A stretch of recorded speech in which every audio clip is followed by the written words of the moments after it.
الحمد لله والصلاة والسلام على رسول الله، اما بعد. السلام علیکم و رحمت الله و برکاته. سوال شده است که آیا صورت گرفتن جایز است یا نیست؟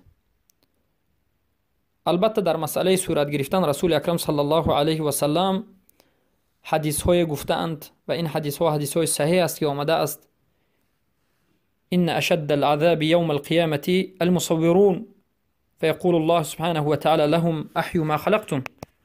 سختترین عذاب در روز قیامت برای رسم گیرندگان است و الله برای این رسم کشان و رسم گیرندگان خطاب میکند و میگوید که هر یک چیزی که شما رسم کشیدید همین چیزی کشیدهتون را زنده بکنید، که البته نمیتواند. و البته رسم گرفتن و رسم کشیدن این به نهایت عذاب سخت دارد.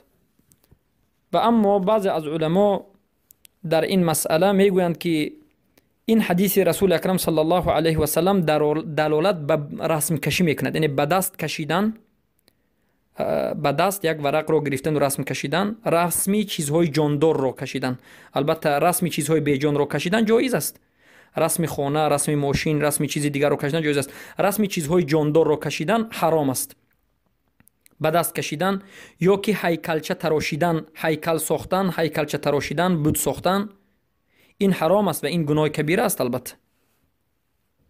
اما میگند امروزه این فوتو اپارات هایی که برآمدگی هست، رسم گیری هایی که هست امروز با اپارات ها، این میگن جایز است در حالتی که به سبب و بی سبب گرفته نشود. یعنی در حالتی که به یک سبب گرفته شده باشد، مثلا به خاطر پاسپورت باشد، به خاطر بطاقه باشد، به خاطر یک چیزی دیگر باشد، یا که در بعض حالت اگر یک چیز در بین یک برادرو باشد، به بعض حالت باشد، در این حالت باکی نیست میگند. چرا که این فوتوآپارات ها چیزی بوده را شخ میکند، چیزی بوده را شخ میکند. مثلا بینی یک انسان کج بود، کج را کج میبرارد.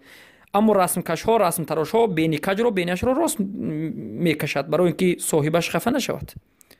پس اما اگر به تلفن مثلا هر روز ایستد از این طرف رسم، از این طرف رسم، از بالا از پایان، از هر روز کارتون رسم گیری باشد، البته این جایز نیست و این البته خطا است و این مکروه است، مکروه به تحریم نزدیک است و این جایز نیست.